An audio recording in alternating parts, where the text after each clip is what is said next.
Black Lives Matter is now an official part of the Democratic Party. Now, what did I say? Look at the Black Lives Matter movement. What's happened with that? These concessions come in at a particular time, and they're taking over the Black Lives Matter movement. One of the points of making it Black Lives Matter and not All Lives Matter is because white liberals will come in and completely distort the whole process, make it entirely about them, and kill the entire meaning of it. This whole change in tone of society is essentially the liberal streak making these concessions has taken over the Black Lives movement. And we're going to watch in the next couple of weeks, maybe the next 2 months, the All Black Lives Matter movement is going to disappear. This is exactly what I predicted would happen.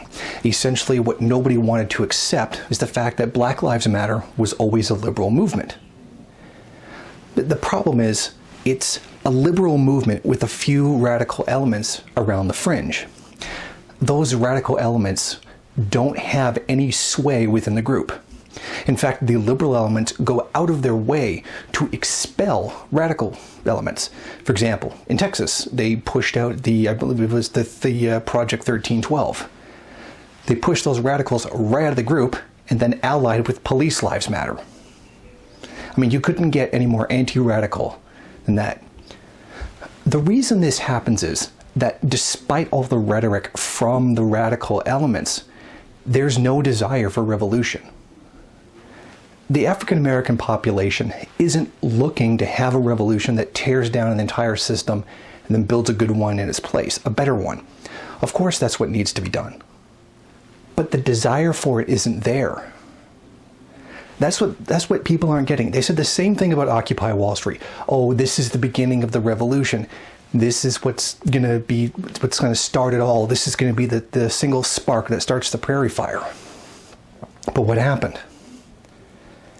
It went right into the hands of the Democrats. And this happens every single time. And people don't even notice it when it happens. It just slowly becomes more liberal and more liberal until there's, a qualitative change where it's directly in the hands of the bourgeoisie.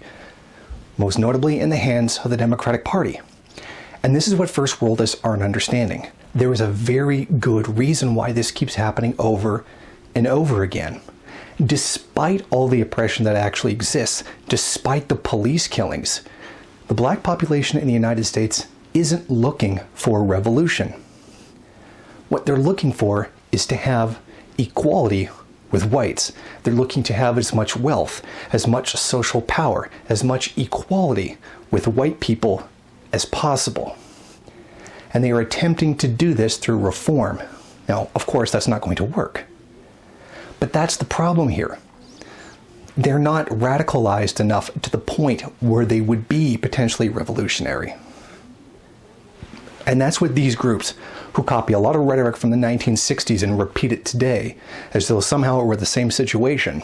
The ignored fact is that it is not the same today as it was in the 1960s. The wealth divide between whites and blacks is much, much smaller today than it was back then. Today, there's even a black bourgeoisie. There's even, an upper class of African Americans who don't give a damn about the lower class African Americans under them. We are not in the same era as the 1960s. Things are not the same way. What people are failing to understand, what First Worldists are failing to understand, is that there is no desire for revolution.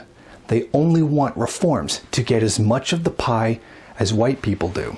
Despite the need for revolution, the need to step up and stop these police killings, very clearly the population is looking for reform, which isn't going to work.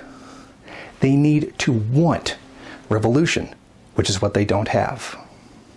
If you like this video and you'd like to see more of them, then head over to my Patreon page and show your support. Or you can go to the MRN bookstore and check out some of the latest books available. Don't forget to rate, comment, subscribe, and share on various social media.